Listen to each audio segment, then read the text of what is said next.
साथियों, अंतरंग जीवन का देवासुर संग्राम, लेखक पंडित श्री राम शर्मा आचार्य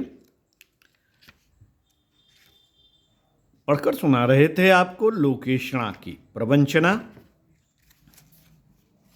आइए पिछले वीडियो के क्रम में सुनते हैं बड़े बनने के ओछे उपाय।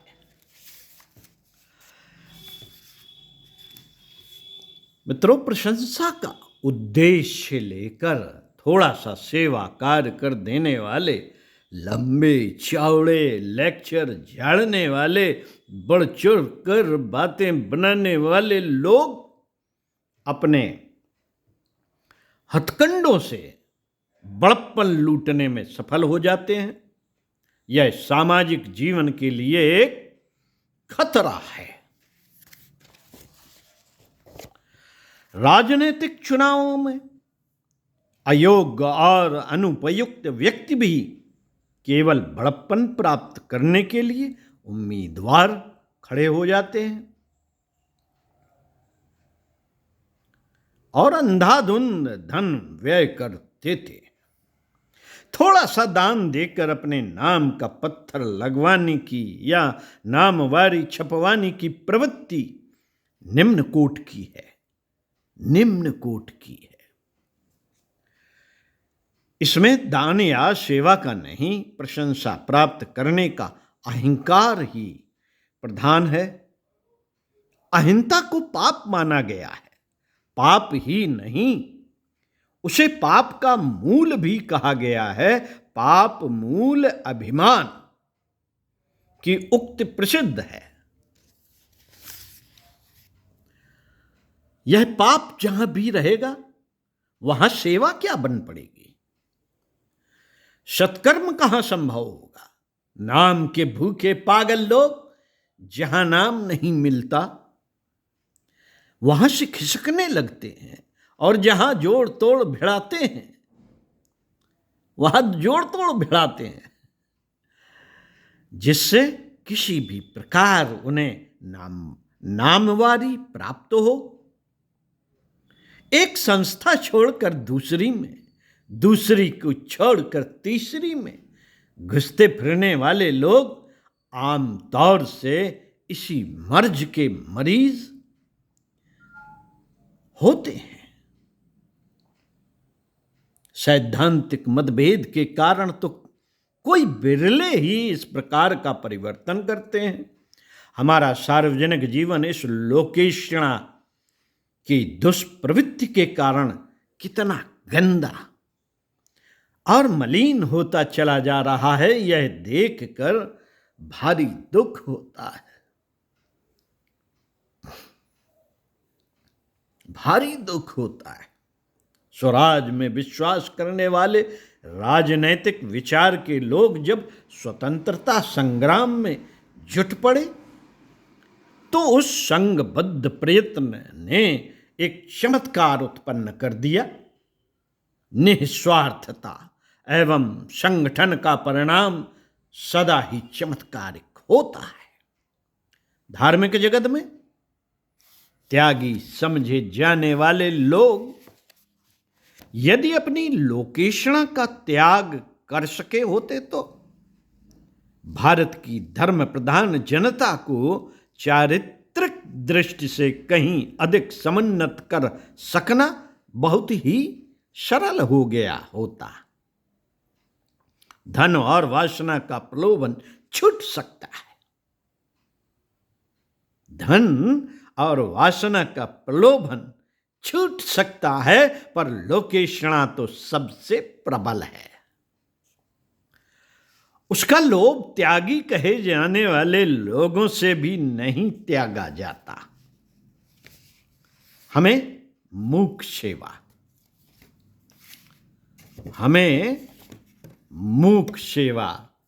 को महत्व देना चाहिए।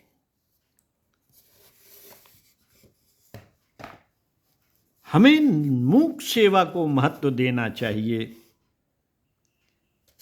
नींव के अज्ञात पत्थरों की छाती पर ही विशाल इमारतें तैयार होती हैं। इतिहास के पन्नों पर लाखों परमार्थियों में से किसी एक का नाम संयोगवश आ पाता है यदि सभी सज्जनों का नाम छापा जाने लगे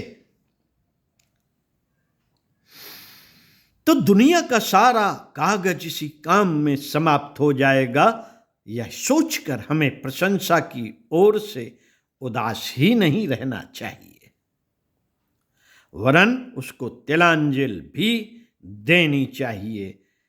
नामवारी के लिए जो लोग आतुर हैं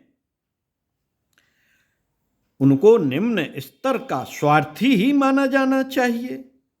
जो बदले की नीयत से सत्कर्म कर रहा है वह व्यापारी है।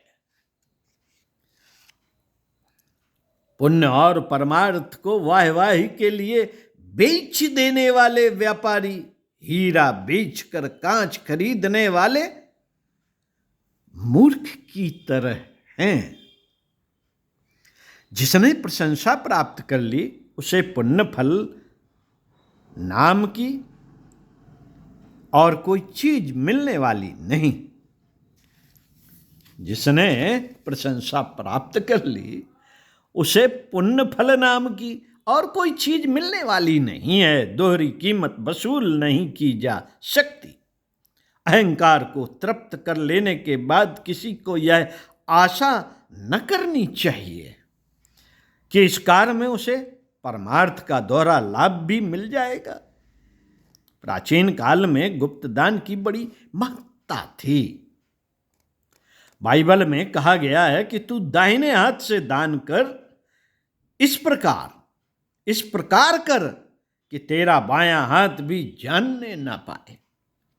पुण्य और पाप का जितना बखान होता है उतना ही वह घट जाता है। लोकेशना का लोभ ही ईश्वर का प्यारा नहीं हो सकता। प्रभु को तो निर्भिमानता ही प्रिय है। प्रभु को तो निर्भिमानता ही प्रिय है। 18 पुराण विभिन्न काल में विभिन्न व्यक्तियों के द्वारा लिखे गए।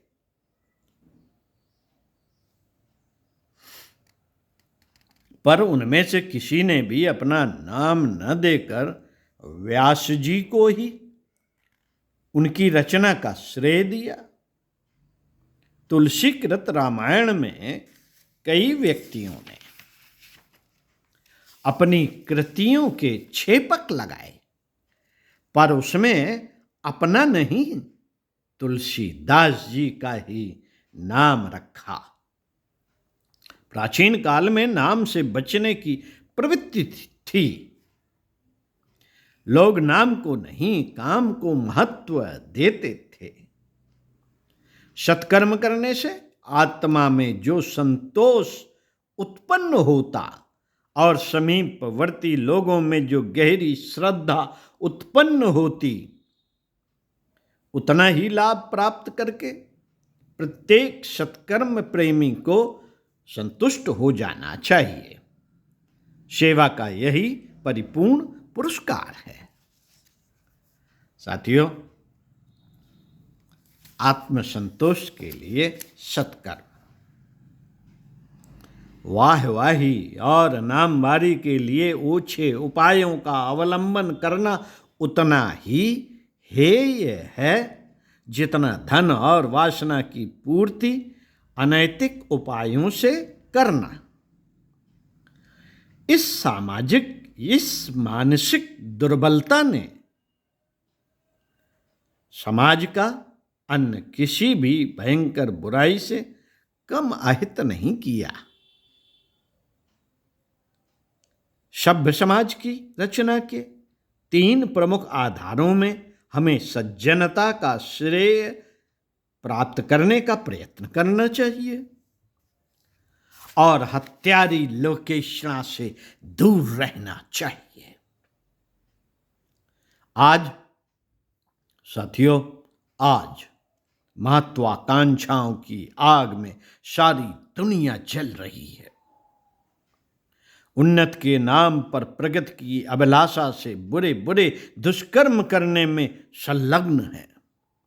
हमें संतोष का अमृत पीना और पिलाना चाहिए और यह समझना तथा समझाना चाहिए कि वाहवाही व्यर्थ है। आत्मसंतोष के लिए श्रद्धा पूर्वक सत्कर्म करते रहना ही श्रेष्ठ है। उसी में अपना और सबका कल्याण समाया हुआ है। ओम शांति। स्वाध्याय, सत्संग, चिंतन, मनन का क्रम बनाए रखते हुए कुछ अच्छा पढ़ते रहिए, कुछ अच्छा सुनते रहिए, स्वस्थ रहिए, व्यस्त रहिए, मस्त रहिए और जीवन में कुछ अच्छे सूत्रों को उतारते रहिए। आपका पर्सनालिटी डेवलपमेंट हो जाएगा। एक सूत्र दोहराते हैं, शरीर को भगवान का मंदिर समझकर आत्मसंयम और नियमितता द्वारा आरोग्य की रक्षा करेंगे। साथियों, जब भगवान का मंदिर समझ लेंगे ना, तो इस मंदिर के भीतर प्रवेश करने का जो मुख्य द्वार है, इससे हम अभक्ष्य भोजन नहीं कर सकते। जो भगवान को प्रिय है वही भोजन कर सकते हैं। इससे अभद्र भाषा का प्रयोग नहीं कर सकते, क्योंकि जो भगवान को प्रिय है वही भाषा हम प्रयोग करेंगे, क्योंकि यही तो जाएगी सीधी। तो फिर से पढ़ते हैं, शरीर को भगवान का मंदिर समझकर, जरूर गुनगुनाते रहिए, इसको याद कर लीजिए। शरीर को भगवान का मंदिर समझकर आत्म संयम और नियमितता द्वारा आरोग्य की रक्षा करेंगे। साथियों, स्वस्थ रहना सबसे प्रथम कर्तव्य है हमारे जीवन का, क्योंकि शरीर में ही तो आत्मा का निवास है। ओम शांति।